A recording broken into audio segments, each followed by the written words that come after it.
here we go. Who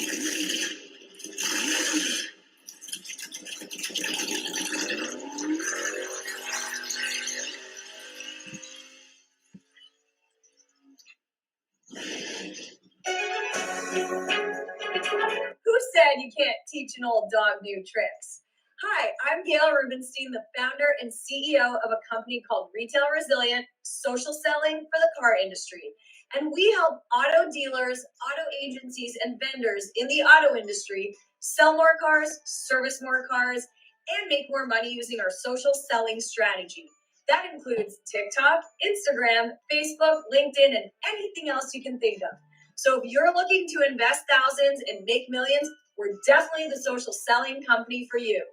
Like I said, who said you can't teach an old dog new tricks?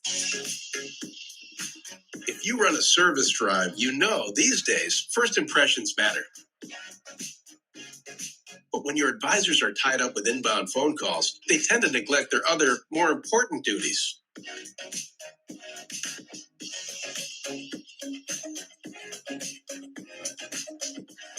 And did you know 75% of all service calls are frequently asked questions and routine requests? Still, the average dealer misses up to 30% of inbound calls, adding up to a ton of missed service opportunity and increased customer churn. 68% of callers actually go elsewhere if they can't get through, which means you could be losing $60,000 to $70,000 every month in service revenue simply from missing calls. So who will pick up? Introducing Brooke. Hi there. Your best service scheduling assistant.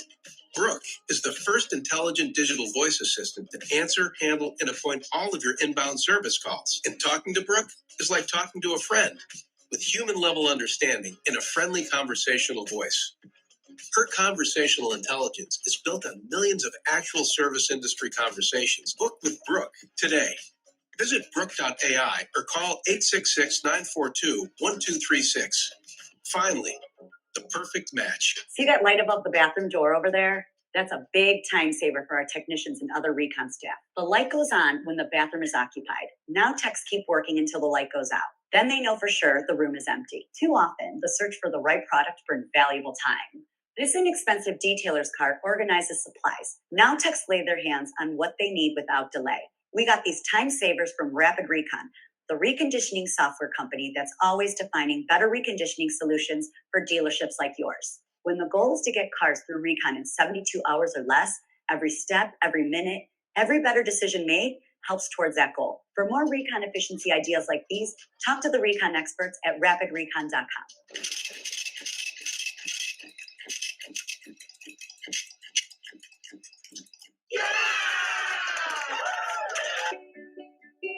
Larry Feldman is probably the most amazing trainer that I've ever experienced in this business. I've been in the car business now for 35 years, and I've seen quite a few trainers. A lot of them are pretty good. I mean, really, I get something out of all of them that I've seen, really. But Larry is in another class. I really mean that. His training is literally riveting. A little while back, I sat in on his first training that I ever sat in on. It was for new hires. I still remember. I'll never forget it. About 25 people in the room who had never sold cars before. After 2 hours, I raised my hand. Larry stopped what he was doing and said, yes. And I said, maybe we should take a break. And literally, I'll never forget it. All 25 people turned around, looked at me, and went, well, okay. And he kept going for another 2 hours. Since then, I've seen a few other of his trainings. I've hired people out of his classes. All I can say is, you got to give him a try. Fantastic. And if you are interested in a master class in TikTok from driving sales in Las Vegas, if you want some humor in your life, you should definitely watch Jeff and I in the room as we do a TikTok video live. But there's also some very interesting data around TikTok and automotive that Gail goes over in the course. The video is on our YouTube channel. You can check it out. And it will be on our website soon. The audio format is already up if you prefer the audio, but I'd recommend video just because it's humorous, but also very informative. There's a lot of different books on electric cars. Also, of course, the movie Who Killed the Electric Car Part 1 and Part 2. You should definitely check out. Here's a few that I selected. Go ahead, Jeff. Good morning, everybody. Thanks for joining us. This is going to be a nice, fun show. And as always, we have our disclaimer here because it basically says that the views and opinions expressed on the Auto Hub show today or any other day are those of our guest speakers and guests and do not necessarily reflect the official policy or position of the show or Ian or Jeff. So please check it out if you want to read all the details. Ian. And definitely don't miss us live. We will be in San Diego next month with a bunch of other podcasters. There are slots available. We also are going to be doing our ambush interviews live from the show. We will have our volunteer camera crew, Jeff's wife, with us. And my wife will also be there, as will Larry with his wife, from my understanding. So it should be a lot of fun. Used Car Week San Diego. You can register now. It's the 14th to the 17th in San Diego. We did the show in Toronto. We're looking forward to that show. So go ahead, Jeff. Well, thanks again for joining us. We have a very eclectic group of people here. We got a little bit of a late start because we got to see all the cool new stuff joining us in the EV world. And what's very interesting is the fact that there's EVs coming out left, right, and center. I mean, that video didn't include all the Chevys and the holy cow, they got Equinoxes and Blazers and Bolt TUVRES TUXs and stuff like that, and all the Korean brands. And we have a really great group of people joining us today. All some very, very awesome and very knowledgeable people from all different sides of the EV world. And first of all, I'm going to introduce somebody new to the show, who is Ken Hendricks, joining us from the beautiful Vancouver, BC, Canada, home of the mountains, the waters, the fish, and the EVs, one of the EV's greatest penetrations of sales.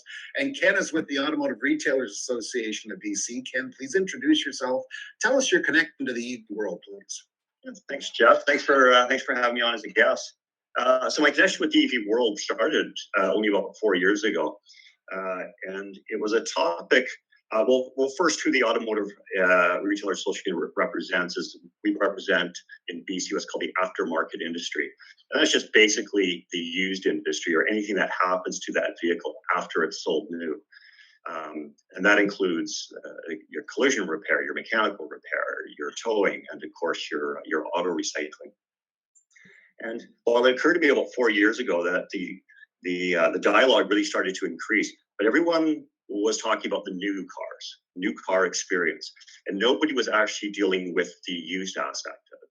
And we just saw, I think it was the top 20 of all these new models coming out, but all these cars have a life cycle, and they're going to be sold multiple times. They all become used cars. They're going to break down. They're going to have to be needed to be serviced out of warranty, and eventually they're going to have to be recycled. And so what we created with the help from the provincial government was a program called EV Friendly. And what this program is doing is trying to provide the tools and resources out to industry to help educate them and to help to prepare them for this transition. And it was a simple case of, at that time, I think the government was just assuming, as were many people, that the existing infrastructure that has developed over 100 years was just going to be able to service EVs. Simply not the case. It's a new technology, new investments in equipment and training. So that was that's why we started the EV Friendly project. And that's what it's all about. And really just to demystify the EVs and to help educate both industry and consumers as well. Perfect. Thank you very much. It's quite deep, and we're glad to have you here because the big question will be what happens after you buy that shiny new EV and etc. And so next, actually, it's kind of a really good segue into what happens after you buy that shiny new EV. Is Brent Seavey from XCare in somewhere in Michigan. I believe, anyways. And Brent, please introduce yourself. And you're no stranger to the fans of the Auto Hub show, or Ian or myself. You know what? Thanks for having me on today. I've always loved it coming on the Auto Hub show. I'm a Tesla veteran. Spent 4.5 years there helping to set up the used car department and the remarketing department at Tesla. And now I am vice president of business development at XCare. Accelerate Auto's insurance vertical for EVs. So basically about 3 or 4 years ago, we developed XCare because no extended warranty was really doing a decent job of helping people who were buying electric vehicles. A lot of legacy tactics, a lot of legacy practices. And so when we designed Xcare, we designed it to mirror the factory extended coverage that Tesla offers, with a lower deductible, and also extended it to Model 3 and now Model Y as well. A lot of people don't know is that Tesla has actually stopped selling extended warranties for their Model X's past 2021 model year. So basically, if you want to cover your Tesla from this point forward, it's Xcare or it's Wing It. We're very proud to support our community, very active in the community. We have sponsorships of owners clubs coast to coast, going down to Florida actually to join our friends down there at the Owners Club in Florida. So happy to be here today. Happy to put my 2 cents in for what it's worth. And thanks again for having me. Thank you. You know, no offense to anybody, but I'm a little scared the manufacturer won't sell warranties on a product over 2 years old. So actually, let me give you just a little insight on that real quick, if I may. Tesla, whenever they sell an extended warranty, they have to keep those funds off the books until the extended warranty is actually passed. So they'll sell this extended warranty. They're not allowed to declare that money as income. They have to wait 8 years if you buy it at time of purchase, right? If you buy a 4-year extension, they have to wait 8 years to realize any funds from that warranty on the books. And yet during that 8-year period, they're fully responsible for parts, service, and care. So it's actually a losing proposition for them to sell a warranty just because of the way they, as a manufacturer, have to declare the funds. We are not hampered by that. We can invest our funds prudently when they come in. We can declare those funds as part of our income on the books, immediately upon receipt. So we're in the warranty business. Tesla is in the car building business, and we have this beautiful copacetic relationship. Well, perfect. And hey, that's what insurance is, right? It's take that money, invest it, make gobs of money, and pay out the odd claim too. Just lots of claims. Next, we have with us an EV pundit extraordinaire and one of my favorite people to follow on LinkedIn, James Carter. I believe, James, you're in the Toronto area. Please introduce yourself and your viewpoint on the EV world, where we're going. Oh, thanks again very much for having me here today, and it's good to be on with lots of other very extraordinarily knowledgeable people. So I feel quite honored to be here again. Just quickly, a quick background about me. My background, nearly 20 years with Toyota in Australia, Japan, and here in Canada. And you're right, yep, here in Toronto.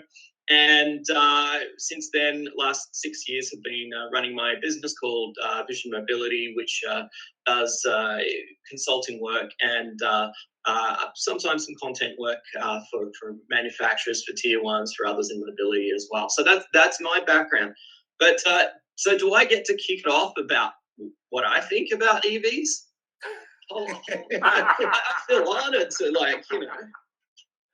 So you have an opinion? Is that you're saying you have an opinion, James, on EVs? No. Well, sometimes I'm a bit quiet about stuff like that. So I'm just it's a good feeling to at least have a platform to be able to say something about that. So of course. Yeah. All right. Let me start. I think one of the things that we're really seeing is just look at new car sales and where they're heading and what these numbers are saying. We're looking at increases of 50, 60, 70% year on year, no matter where you live. If you live in Australia, where I grew up, same thing, off the lower base. If we look in, BC, which is right now the leader in new car sales for electric vehicles in North America, which is just amazing. We're seeing that same sort of growth mirror countries that have already been there, like Norway, like parts of Europe. And we're all on this hockey stick upwards trajectory, and it's not going to stop. And there's all these things behind it that we have to think about, especially on retail side. Like Ken talked about earlier, we heard about what does the aftermarket have to do? And I did a big study for AIA about 5 years ago, trying to identify some of those things. And right now, that hockey stick is also causing things like Brent to Xcare to really start filling these gaps. with warranties and things that are not being done. So really what we're seeing is this huge growth of EV from the new car side really start to fill out the rest of the industry around that. And that is a super exciting time, a super exciting place to be right now. Fantastic. Thank you. And that's a great viewpoint. Now, last but not least, is the person that gets to see all the cool new stuff before it even hits the road or whatever you want to call it. And Patrina Gentile is joining us from Toronto. She got picked up for something small like ABC or CBS before this to talk, but she joined us a moment late. Patrina, say hi and introduce yourself and tell us your opinion on this fine topic. Sure. Hi, it's nice to be here. I'm an automotive journalist, and I basically cover all vehicles, and I've been doing it for almost 20 years. I think one of the first electric vehicles I drove was the Tesla Roadster, the original, back in 2010. And I've been driving a lot of them recently, all over the globe. So a couple of weeks ago, I was in Tennessee driving the new Nissan Ariya. I was also in Colorado a couple of weeks ago driving the new Mercedes-Benz EQS SUV that's all electric. I've driven a GMC Hummer pickup truck off-roading in Arizona, the Cadillac Lyric. In Utah, I just actually had a really cool experience driving the Tesla Model 3 in Montreal yesterday with Elias Makos. He's a radio host there, and he's one of the few people, 160,000 people in North America who have the full self-driving system on his vehicle. So we tested that out. Very cool. I have to say, this is for me the most exciting time, and I know most people will agree, for the auto industry, because we've never seen so much change. But having said that, I'm excited about this transition, but there's still a lot of obstacles facing the electric vehicle market, especially the infrastructure, the lack of infrastructure in Canada. That really needs to be boosted up, as well as the price premium that you're paying for these vehicles, because, let's face it, you could get 2 Honda Civics, gas-powered, for the price of one electric vehicle. So there's still a lot of issues that I think that we need to deal with before we get there. Perfect. Well, I have 2 comments before I turn it over to Ian. First of all, I predict that you will be able to drive your EV into a car wash, and while they're washing your car, you're going to have charging pads underneath that are totally weather protected. You'll come at the other end, 80% charged. And by the way, if anybody uses that, I want 10%. And the other thing, Patrina, you got guts. You're going to drive a self-driven car, riding a self-driven car in Montreal. You got guts. Yeah, it was really cool. It was really cool to see. I have to be honest with you, especially when you're in old Montreal and you're dealing with pedestrians and you're dealing with motorcycles and, parked cars on either side of the street. And it messes up. There are times absolutely where it messes up. I can't understand the construction signs and stuff, but to see the technology and where it is really quite impressive. And in Montreal. Yeah, and if you haven't been to Montreal, the driving there is interesting. Yes. Ian, next question, please. Obviously, legacy OEMs are introducing new EV product faster than you can say Tesla. They're also planning on threatening to follow the new OEMs by going to a direct consumer sales model. There was actually a post this morning. Ford again has fired another volley over the franchise dealers to say, well, we're going to change things. So it's very interesting. Is this a legitimate idea or just a temporary gimmick in your opinion? Let's start with, let's start with James on this. Oh, wow. All right. So, I think I spent a bunch of time, out with dealers at Toyota. So I can see where some of the challenges are, both from trying to go towards a model like this and already the things that consumers find more difficult today. And I think one of the key things that Tesla's really done well is really streamline the sales process. That they don't have that back and forth on the trade. And yeah, you could argue there's some discussion on the trade to be had, but the rest of the sales process, there's no carrying on with that. So I really like that streamline, click it, you can have it, put down your deposit. It makes it really, really easy. And I think that's great.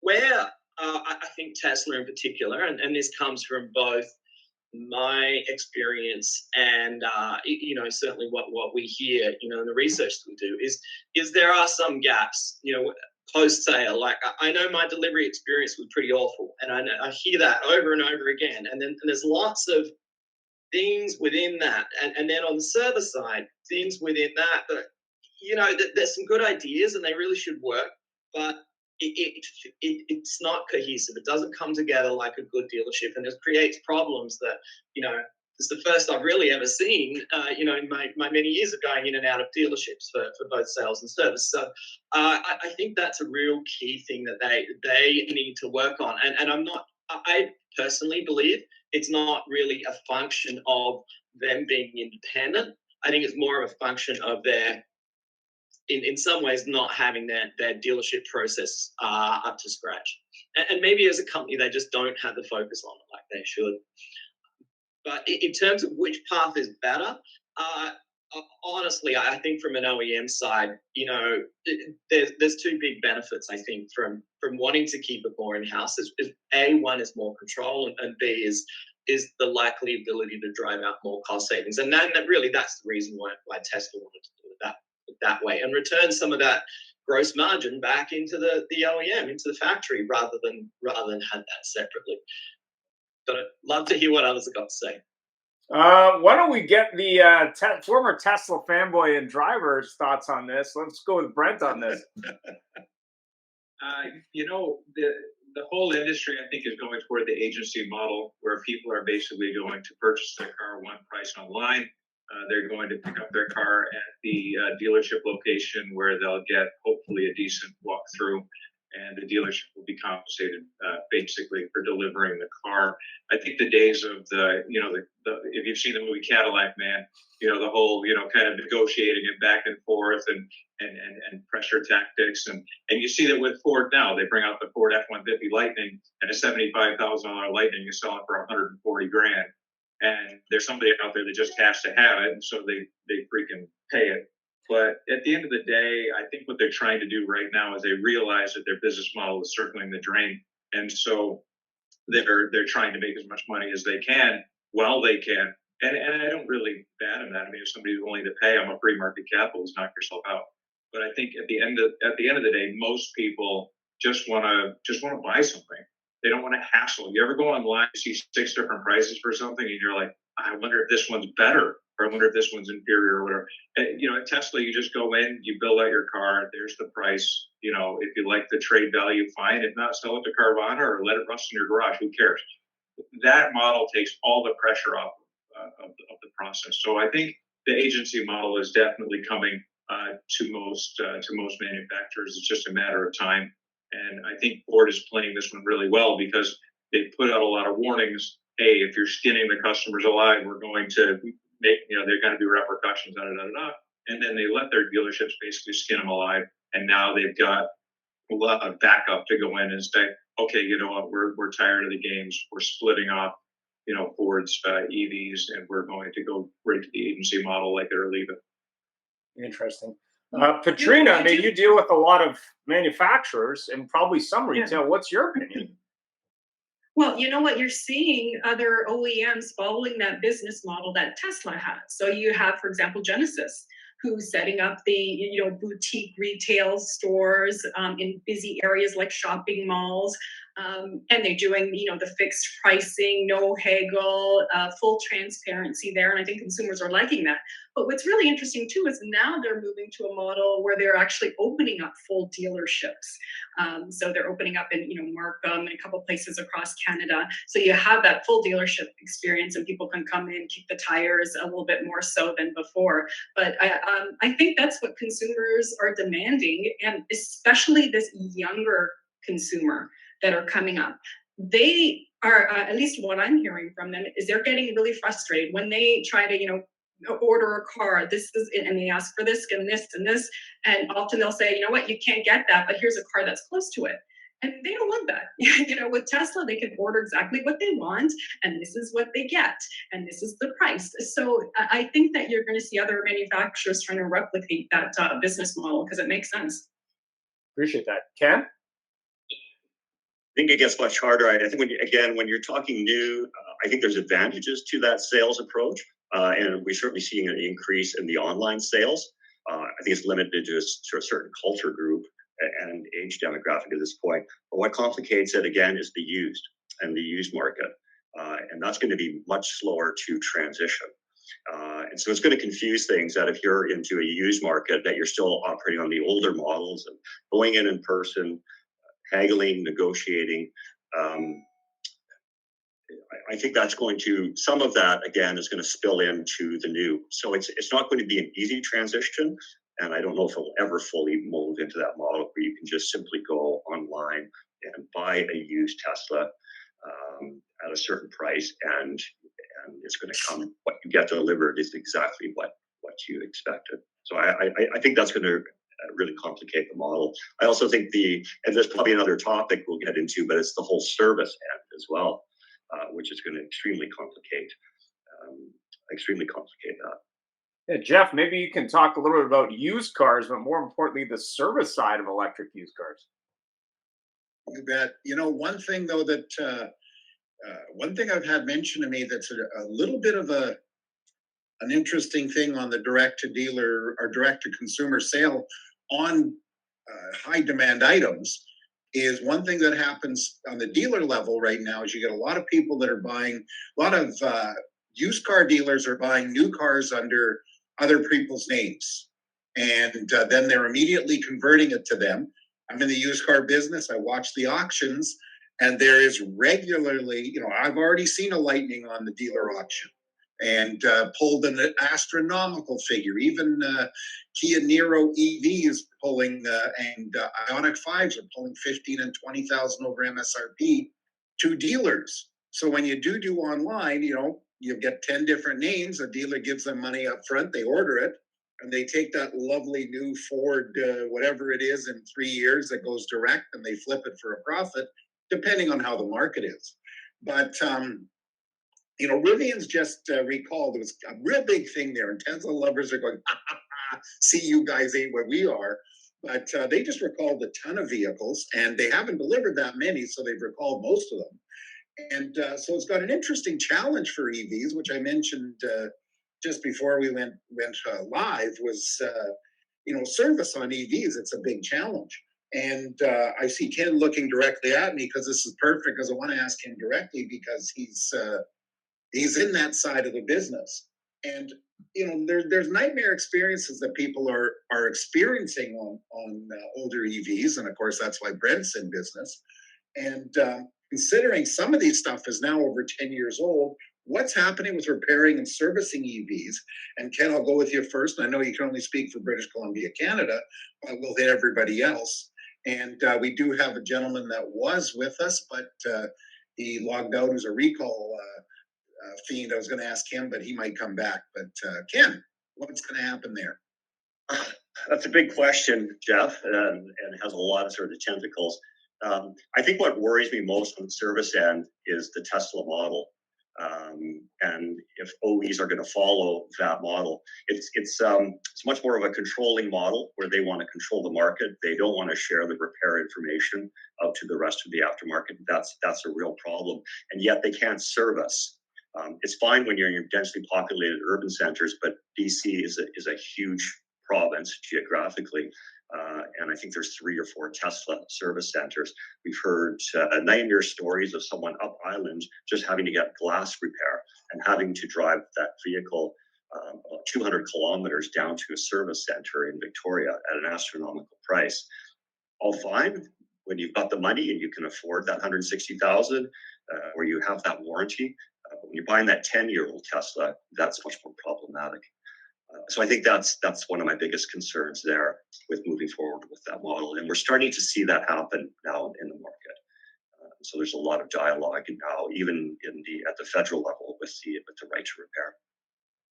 Yeah, well, I'm going to go to Brent there next, and I have to tell you that a while back I was looking to move to figure an older Model S would be kind of fun to buy. And I reached out to Brett and said, what do you think? He said, we'll avoid year X, year Y, blah, blah, blah. But of course, then they started selling for more than they did new. So I changed my mind. But so Brett, what's your take on this with repairing and servicing them? You know, the right to repair is definitely heating up here stateside as well. By the way, I'm not in Michigan, I'm in Illinois. Naperville, baby, represent. Anyways, so yeah, it is warming up a lot here stateside. Massachusetts, I believe, has recently reached an accord with Tesla to provide them manuals and such. And just about any state in the U.S. now, you can buy Tesla parts. If you are a repair station, the only thing that they won't sell you directly is anything to do with the high voltage battery pack. So the high voltage battery pack and all those associated things, they will not sell you directly. Just about anything else, if you're an independent repair station, you can. Here in the States, we have this company called Electrify Garage. They're in Florida and New Hampshire. They're looking at a franchise model for the entire U.S. shortly, and perhaps even Canada. Where these are ex-Tesla grease monkeys, and I say that with the most adoration. I love mechanics. These are guys that have basically left Tesla with a wealth of information and experience, who are starting these independent shops. So they're springing up all over the place. The older ones definitely, when you're in that price demographic, you're probably not going to spend $200 an hour at Tesla to have your car serviced anyways. So the likelihood that we'll see a lot more EV service places springing up in the very near future is very real and is happening at an accelerated pace here in the U.S. And frankly speaking, Teslas are made to be very fast cars to manufacture and very expensive cars to fix. And the reason that I say it that way is because they build them like military vehicles. They don't build them where individual components can be taken apart and repaired. They build them so that the components have to be taken out and replaced, which is really great when you're manufacturing vehicles. All this crap is welded together, and all you do is bolt in and down the line, and you can build this car in the time it takes you to eat a ham sandwich. But the issue then becomes when that particular component burns out. We'll say a driver's seat heating element. Well, you can't disassemble the driver's seat and replace the heating element. You have to replace the entire driver's seat. There's one welded contiguous unit. The skin on the seat is sewn on. There's no zippers on the side like you see on some other vehicles. You'll see a very discreet zipper. No zipper on the side. You have to replace the entire driver's seat. It's welded from the floor plate on out. So that makes it a very fast car to manufacture because you just bang, bang, bang in the seats. But when it comes time to repairing the vehicle, it is a component replacement repair, rather than taking a component apart and replacing a fuse inside, replacing an element of that component. So that's where XCare basically has seen a lot of our success, because these cars, as they get older, they're fabulous cars. I drive a Tesla myself. I'll drive them till the day I die. But when they get older, the service frequency is very broad, but the cost of repair when you do have to fix the car is bloody expensive, and that's where people invest in XCare to basically just mitigate those shocks. That's really the point. This modular construction repair thing is actually, it's even happening on the legacy brands too. You can't buy a piece, you just buy the whole thing, and might be a good thing with wreckers later on. It's but it'll be a fortune.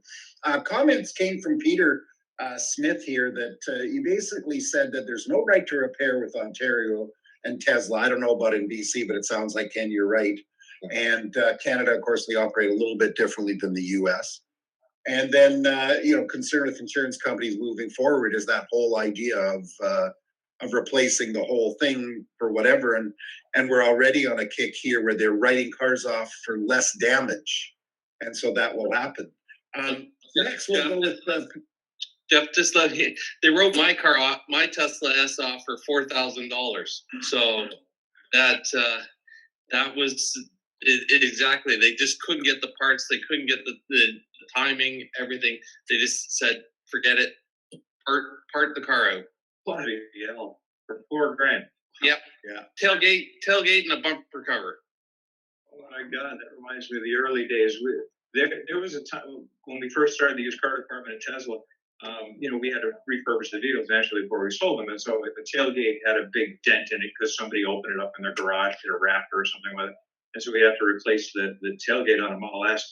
There was a time I recall we had 7 tailgates in the entire United States parts inventory. And I couldn't get a tailgate for like 3 months for this car. And the guy's calling me every week, where's my Tesla? Where's my Tesla? I'm like, yeah, we're running into some issues with cosmetic reconditioning and blah, blah, blah, just trying to smooth it over. But there were literally 7 tailgates in the US. I had to go up to my global remarketing manager and finally get him to put his boot on parts and get us that tailgate, because otherwise it just wasn't going to happen. So I can see how something like that can happen.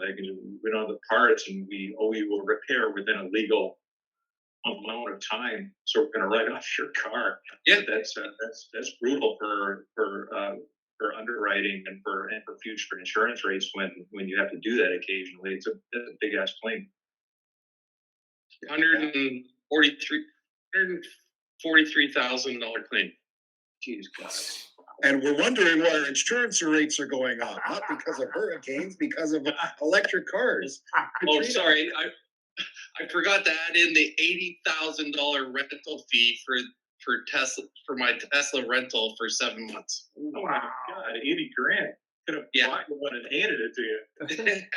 Pretty much. The trouble is they couldn't get one to replace it. You love the growing pains of the modern world. Yeah, no kidding. Katrina, what's your take on this whole servicing thing? Because I know you get to hear it from some of the promoters for the brands. Well, you know what? I wanted to actually share a story about a new vehicle, a new EV, which I found really interesting, also dealing with these types of issues. I interviewed David Suzuki, the well-known environmentalist. He was driving a Volvo electric vehicle from Vancouver to Toronto, and he had a little bit of a mishap. So in Brandon, Manitoba, he hit some black ice, a pothole, and he blew a tire. And this is Saturday night. He calls Volvo and they're like, we do not have one tire in Canada. So, but it's David Suzuki. They're like, okay, well, we're going to send a tow truck out. We're going to flatbed you from Brandon to Winnipeg to our dealerships. And we're going to take the tire off of a vehicle that's already been sold in the dealership, put it on your vehicle so you can make the rest of the trek back.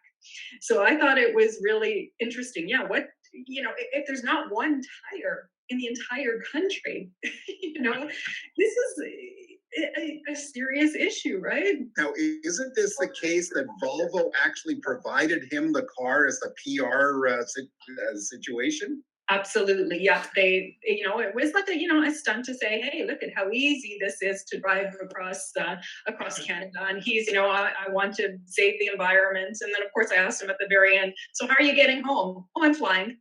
At least he's not flying private. Right? Yeah, true, I guess. Ian, quiet, no politics. So, Katrina, again, a thought about the servicing. What else can you give your opinion on that too? Yeah, you know what? It's something that I've heard often about a lot of the vehicles being written off, issues with servicing the vehicles. It's so difficult to them, or people will be out of their vehicle for like weeks or months. And that's really frustrating for a consumer because you want your car, and when you're servicing and it's taking a long time and it's very expensive too, it just makes it more difficult to make that transition for other people. It makes them weary to jump on that EV bandwagon. I'd love to hop on that real briefly. We do a lot of trending, as you can imagine, when we sell extended warranties. The average repair that we cover is between 3 and 5 days. So there are those outlier stories. Oh, I was in South Dakota and didn't have a tire and the snow came in and I had to eat my children. And that's great. But at the end of the day, most people are 3-4 days in and out. I go up on the, if you go up on the forums and everything and you see these people, Tesla's screwing me. I've been 8 weeks without my car. Those are such outliers, but those are the people that make all the noise, right? If you had a great service experience, you just had a great service experience, and you take your kids to soccer and you go home, you eat your dinner, and you don't think about blogging it. But when you've been out of your car for weeks, belly up to any bar in the city and go, I had a great experience today at the service people. Yeah, whatever. but belly up to that same bar and go, man, I got hammered at the service department. Let me tell you about so-and-so Chevy.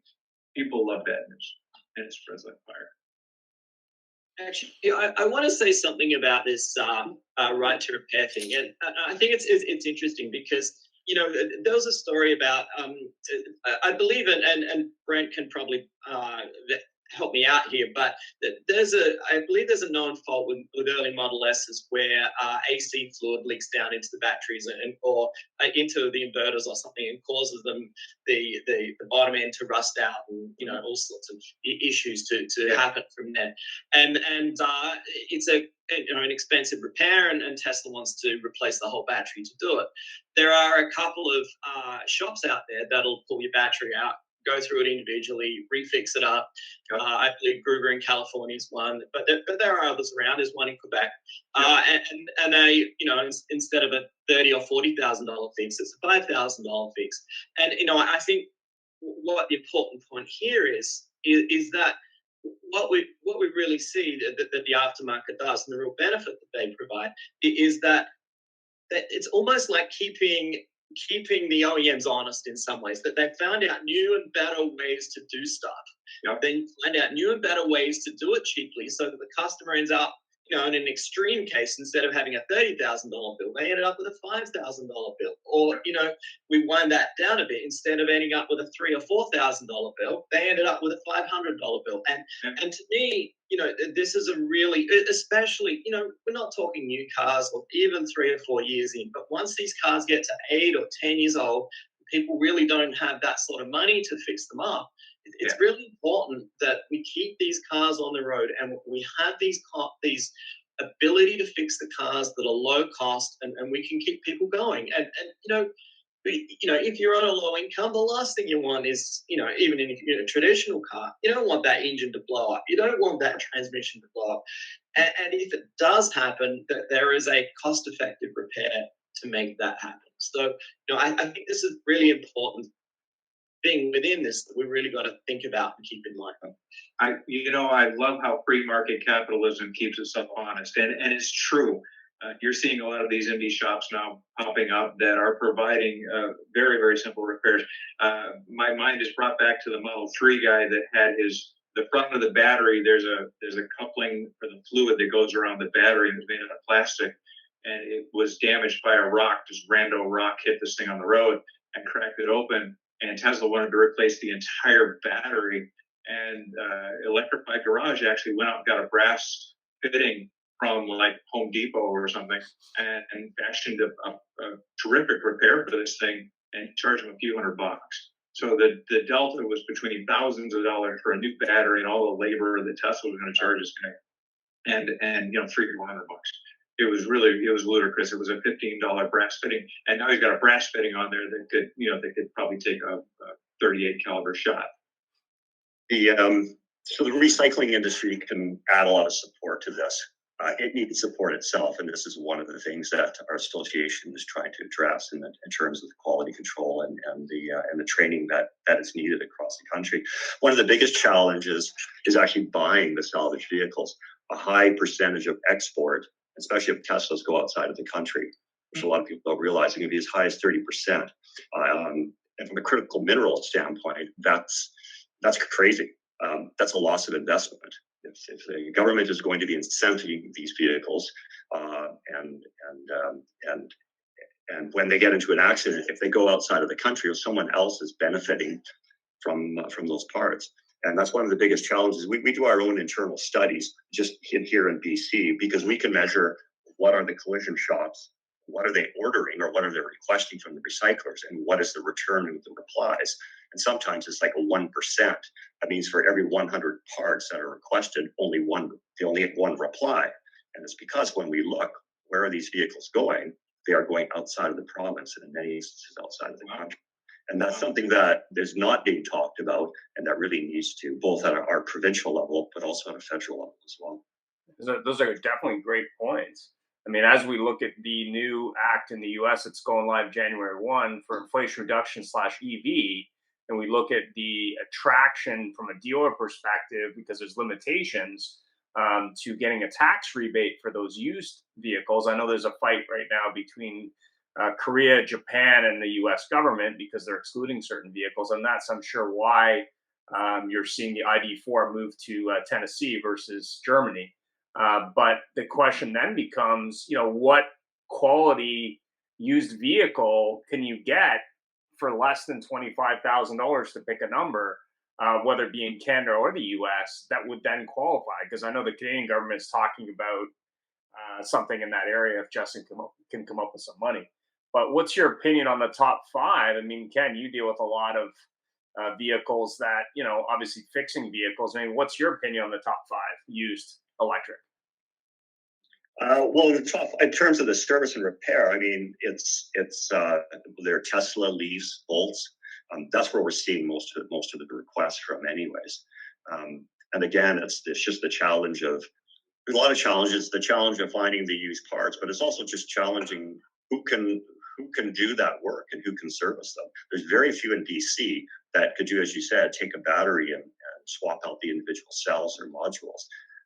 There's not even a handful. I can't even count 5. I can probably count 2 or 3. Wow. And that's an industry that we need to support, because again, you can't have that 10 or 12-year-old vehicle and then have the OE say, yeah, we'll swap out the battery. Here's 20,000.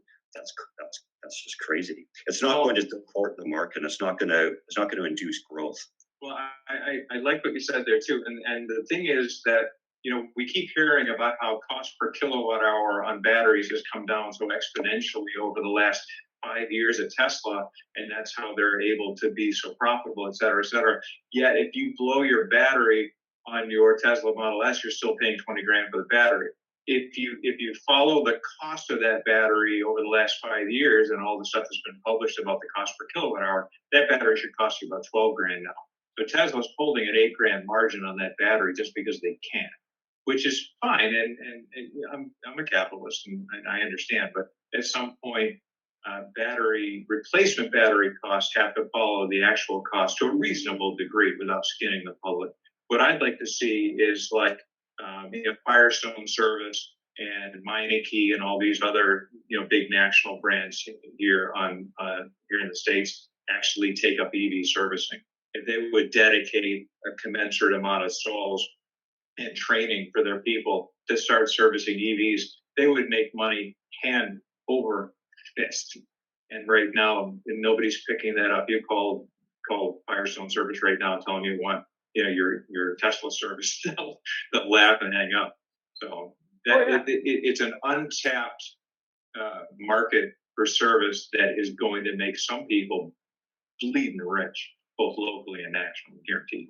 Yeah, I mean, when you look I think the reality is going to be that as we sell more and more EV cars, there's going to have to be more and more available service. Absolutely. You can't rely on your OEM or whoever that may be to service it. Tesla's already got that backlog of cars waiting, booking months and months ahead just to get a whatever. Sometimes, yeah. I mean, when you look at the original hybrids back in the day, now we're going back to 1999. I remember when local fire departments even needed training. I mean, I remember being at the auto show and I had a customer come over who had an original Honda Insight and had some esoteric questions about batteries. And the guy from Honda who worked for them, Honda Canada anyway, wasn't even able to answer the questions about batteries. So, and I put him together with the guy because he was the national trainer. I was like, I have no idea what you're talking about here, but maybe this guy can help you. But yeah, I mean, at the end of the day, you're going to have a volume of cars, and with government incentives going the way they look to be going, you're going to have a lot of interest in used vehicles from a dealer perspective and elsewhere. But where are you going to service them? Even a local dealership picked a franchise staff. Can they even do an inspection on those properly? Who knows? James, what do you think? No, most of them can. Yeah. They plug the charge port in, they watch the little light blink. They look on the dash to make sure there's no warning lights. They check the tires and brakes, and they kick it out the door. And that's all they can do because they don't have the diagnostic to get into things. The beautiful thing about cars like Tesla is they're 97% self-diagnosing. So if there isn't a light on the dash, there really is very little that can be wrong. I take it for a road test to make sure the suspension isn't clunking around, make sure you're not getting any weird thumping noise on hard acceleration or anything. But besides that, essentially, if there ain't a light on the dash, ain't nothing wrong. Right. Actually, I wanted to pick up something really for Ken here that I think is important, and also, Brent, would be interesting to hear your comments. One of the technologies we're really seeing this huge growth in is OTA, over-the-air software updates. And, I know my Tesla, every couple of weeks, there's a new software update. It's fixing recalls on the car. It's giving the kids new games. It's doing all sorts of really cool stuff. And it's a great way of doing it. However, from a right to repair point of view, or to figure out how,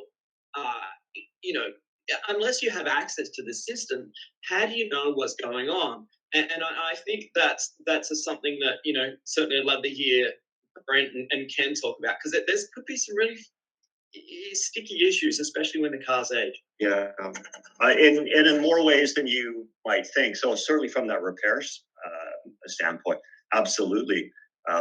They can affect other industries, for towing, for instance. Right. So we were doing some work with a little company out in Vancouver, and overnight Tesla had updated its software, which had altered the procedures for loading and securing it.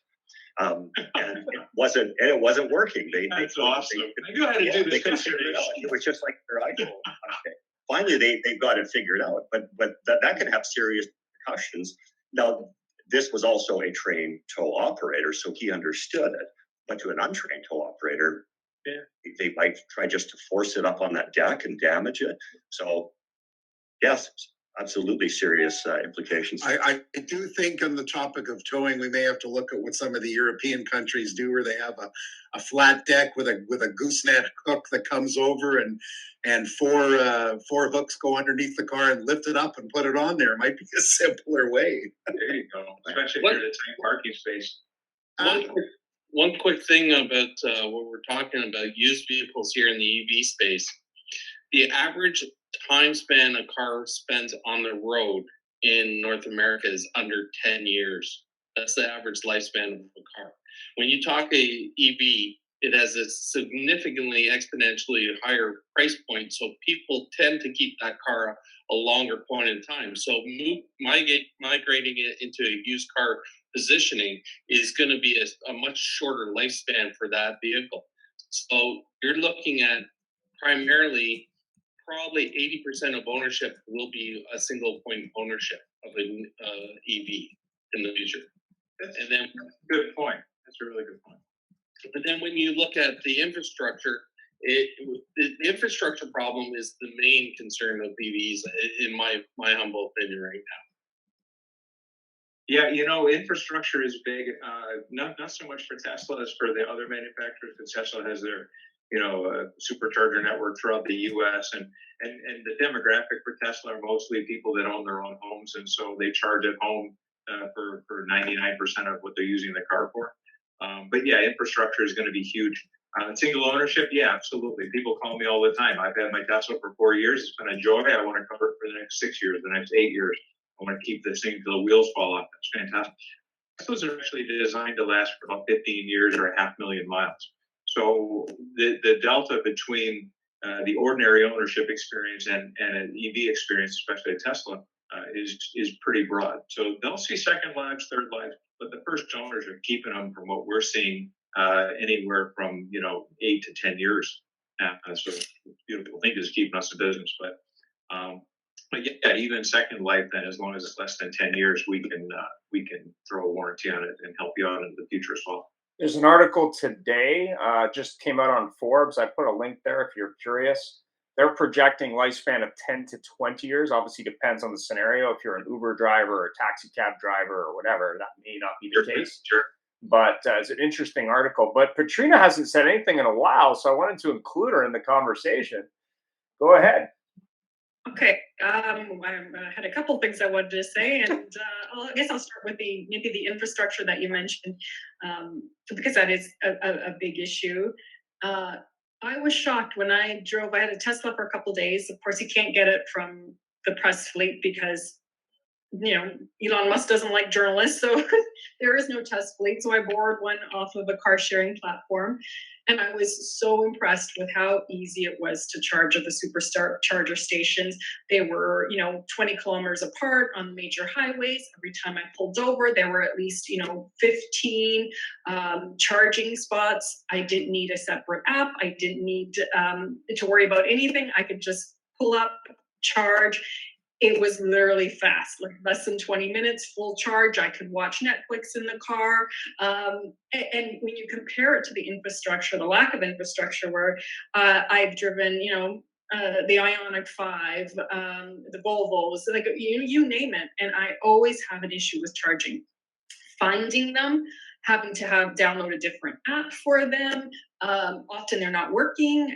Often there is a gas-powered vehicle that's parked in those spots. So it's really frustrating when you're trying to drive an electric vehicle and that infrastructure isn't there. And there's also, if you live in a condo, if you're in an older home, I went to visit my mom and plugged in overnight and blew all the fuses in the house while I was charging. So there's a lot of, frustration here. So Tesla's learned it well. I don't know why the government can't replicate that, because it's really frustrating. In terms of EV readiness, Canada is, I think, 13 out of 14 countries in the world in terms of being ready for that infrastructure. So I wanted to add that. And there was something else I want to say, but I already forgot. I'll mention something and then you'll remember. Yeah. But I had the experience at a mall literally Saturday, where this was a big mall in a suburb with a very, very high uptake on Teslas. And they had a bank of superchargers. And I mean, literally, they could have been 15 to 20 of them. Yeah. They were full of Teslas, and there were 5 people sitting there waiting. Wow. Now, the problem being, of course, it's a mall, so they leave the car there for 6 hours. They get fined for that, by the way. You get fined. Your car is done charging, and you'll get a message on your app, and if you don't move that thing, they fine you by the minute after that. I love that. Yeah. Then again, you know what? If you bought it used and paid double the price of new, who cares for a $20 fine? Yeah, you know what? You care when somebody takes their lipstick out and writes "asshole" on your windshield. Right, that's going to be disclaimer.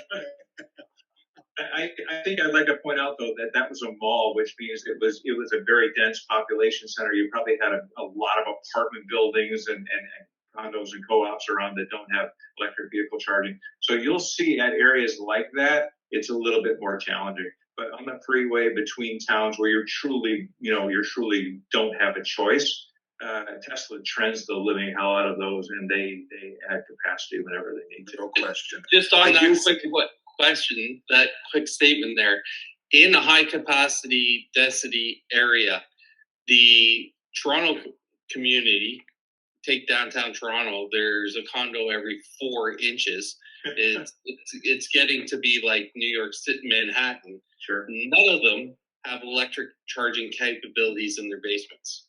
Wow. None. Right. Older buildings especially, it's very hard to. No, this is new builds. They don't have the capacity to charge the potential change of the infrastructure to automotive. They just don't have it. Right now we're 4% in Ontario on the EV. They don't design the buildings to compensate for that 4%. Well, that's tough, because if you see where the world is going, you kind of have to build for where you're going, not where you've been. Yeah. And if local business codes don't have the proviso in there that they have to provide at least the base wiring for future EV charging, then I think that's a gross oversight on the municipal level or the national level. And I think that's a conversation that needs to be had in Canada. That is in household. You have to, since 2019, you must run a 240 conduit to a garage. Fabulous. Or put the fuse box right up in the garage. Save yourself all that hassle and pigtail it right off. Yeah, so that's in household, but in building, no, it's not there. There's been ongoing fight in my condo corp for 5 years. Yeah. In my opinion, condo is the biggest barrier to like home charging, because it's 80% of total charge, or 90% of total charging needs. if people live in condos, that is by far the biggest barrier for EV ownership. And you're right, that's the breakthrough that we really need. And unfortunately, to retrofit, it's very expensive, but we still have to do it. And we really need to find these breakthrough solutions to make this happen. And it is a huge opportunity for someone, but it has to be done. Just going on from what you said too, Peter, what we're seeing, I have a friend who works for one of the big developers doing condo stuff, and what they're finding right now is that obviously from early inception and planning of condos to actually letting people actually move in, there's probably a 6 or 8 year window. So those ones that are likely to be open in the 26, 27 planning, 28 planning that they're doing right now, they are putting in full conduit right through. And they're doing it because companies are starting to realize from a big picture point of view that if they put up these things, there's an ESG mandate that goes with it as well. So they really have to say to their investors what is really important about this so that they can get the pension funds to buy into this ESG mandate that they're doing. So that what we're seeing is outside of the EV industry, we're seeing this top level environmental point of view really start to put pressure on these codes, and they're really starting to level up their planning to incorporate EVs right across the total parkade that they'll be building out. Well, here's a very troublesome trend here in Vancouver. I don't know if it's a trend, but it's just happened that there was a large native band that has a very large tract of land right almost downtown Vancouver. And they just fast-tracked the development of towers for 10,000 units of housing, apartments. And there's 900 parking stalls in the entire development. That is very interesting. I find it troublesome because, somebody thinks that we're going to go to the non-individual transport other than electric bike thing. But that's quite an interesting thing. 10,000 units of housings and 900 spots. Yeah, so right down in Kitsilano. Yeah. Yep. Exactly.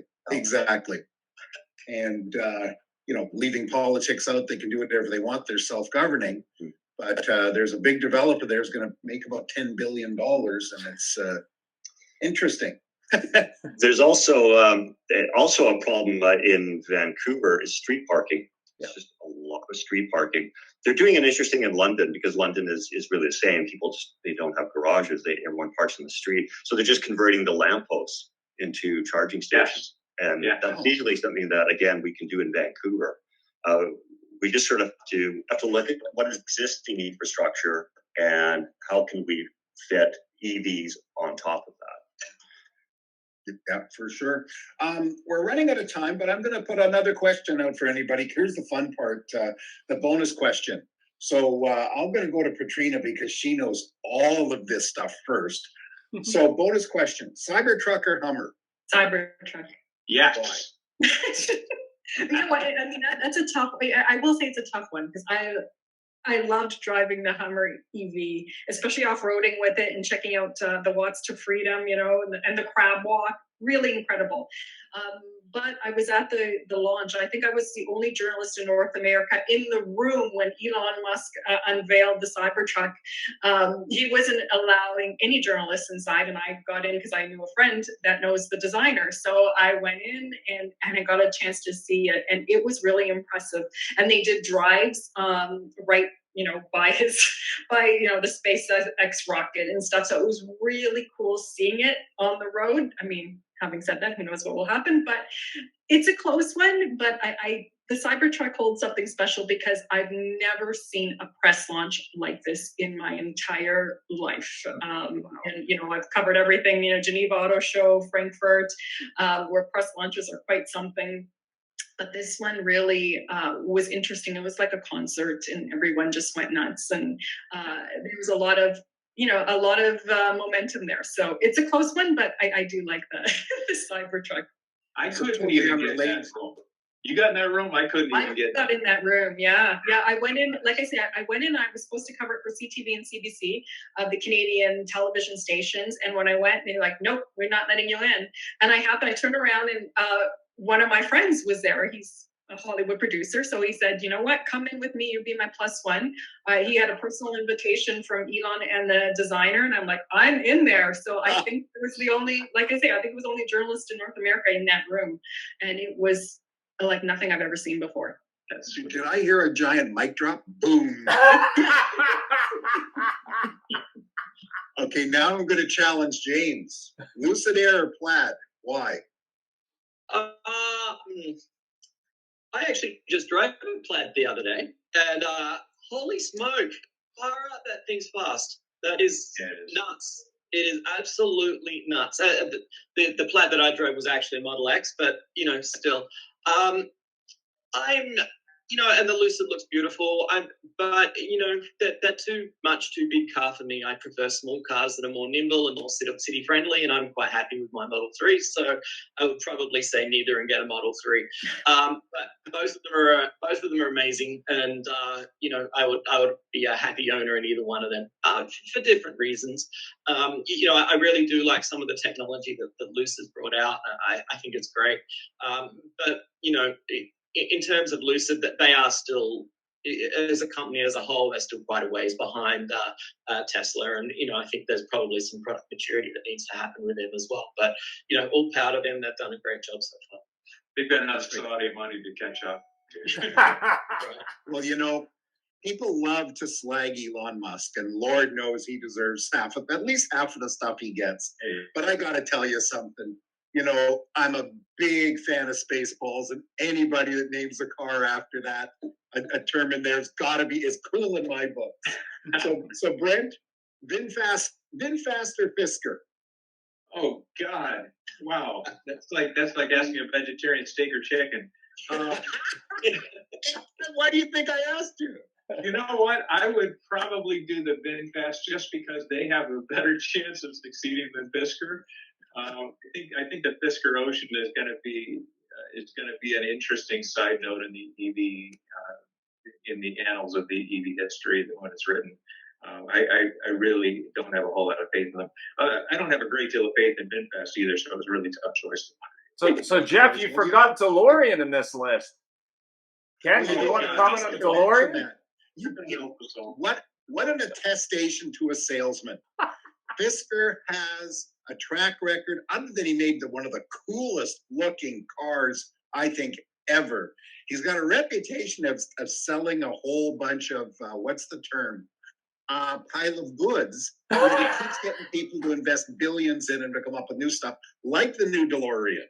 It's amazing what people will throw money at, isn't it? Well, there's that new Ferrari plug-in hybrid I hear for $1 million. That's a Ferrari. It's going to be successful. The new no Malcolm Bricklin. Yeah. Fisker's the new Malcolm Bricklin. Yep, exactly. Folks, thank you so much. We've reached the end of the time. Peter, I'd like to thank you for input always in the show. Before we close, I would like to ask everybody for their final comments. But Ken, we left you out on the new stuff there, but just comments on where do you think we're going in the EV world? And we know we're going to end up there. I think obviously we're going to end up there. It's just a question of when. And all I can think of is the Judge Dredd movie with Sylvester Stallone when he digs up that old Olds 442 and nobody knew what the heck that was. Final thoughts. I want everyone to participate in the EV market. I don't want it to become where 50% of the population can afford to drive and the other 50% can't. I think doing that is just going to be building out the whole life cycle of that so that everyone can participate. That's sort of my final thoughts. Perfect. Thank you, Patrina. I'm just looking forward to this transition. Like I said, it is an exciting time. I'm looking forward to. I have a bunch of cool press trips coming up. Driving the new Kia Niro EV in LA in a couple of weeks, and VinFast SUVs as well. So it's an exciting time, and I think the transition is going to take a little bit longer than we anticipate. But I think it's just because of the lack of infrastructure. I think once we get that going, I think consumers and we get the price down, the price of batteries down, I think consumers will be a little bit more open to making that transition. Perfect. So is it true that when you get a holiday, your number one destination is your backyard? Exactly, yes. I stay in hiding. It's because it's so, I mean, I was driving, I won't even say not an electric vehicle. I was in Rome last week driving the Lamborghini Urus Performante on the racetrack. So, and it's going to be one of the last vehicles that we'll get with a full internal combustion engine because, you know, Lamborghini is also going the electric route. Next year, we'll see a hybrid and en route to all electric supercars as well. So, different world. You're everywhere. I am so jealous. James. Yes. Final thoughts. Look, this is a transition that is unstoppable.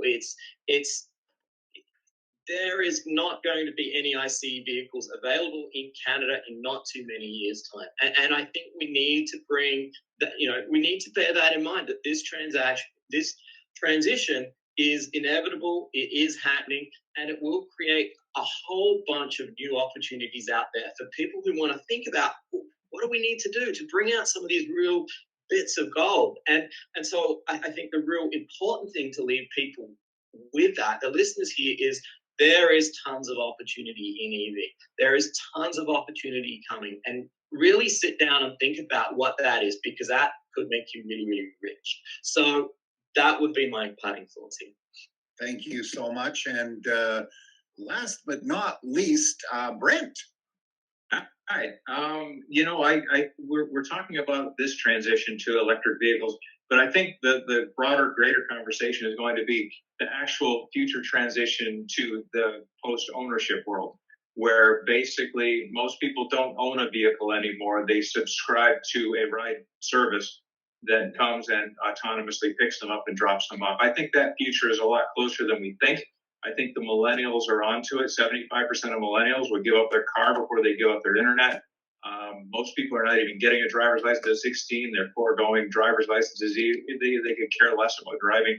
I think, sadly, because I grew up loving cars, I've had 54 cars myself. I really think the post-ownership world is coming. And most cars are on the road no more than 5% of the day. And so with resources being scarce, with questionable mining practices in a lot of countries, and all the other things that are kind of overshadowing the EV transition, I think the best way to actually make that secondary transition is to start preparing people for just not owning their car. If you could spend $500, $600 a month and be guaranteed within 5 minutes you have a ride wherever you'd like to go, why wouldn't you do that? So I think at the end of the day, we're going to see the post-ownership world coming a lot sooner than we think, probably by 2035, in my opinion. Well, I have to tell you, my choice is either full-time driver or Uber, because the rideshare people, we have a lot of rideshare here in Vancouver. It's scary when somebody drives a car once every 3 weeks. Ian, I'll let you close the show. Yeah, very true. I mean, I have 4 different daily ride share options, including one that just rents Teslas by the day or by the hour. So I'm curious as to how they charge those, but more importantly, to Jeff's point, you know, what kind of surface damage do you have when you got a new driver who drives once a month or once every 3 months, who has a license but probably doesn't have a lot of experience? So that's why that self-driving Montreal was so interesting to me. Is that's one of the harshest cities to drive in, probably in North America, just because of the way people drive. World. Yeah, it's interesting for sure. But thanks very much for everybody. In Europe, they have the emotion, but the skill. In Montreal, they're emotional and no skill. Have yourself a great day. Thanks for all the input. Thank you all very much. It's been fun. Great day, Thanks for joining us. It was a great show, and follow us anywhere you would like on your favorite podcast, on Facebook, on LinkedIn, and of course on our YouTube, or subscribe to our own channel.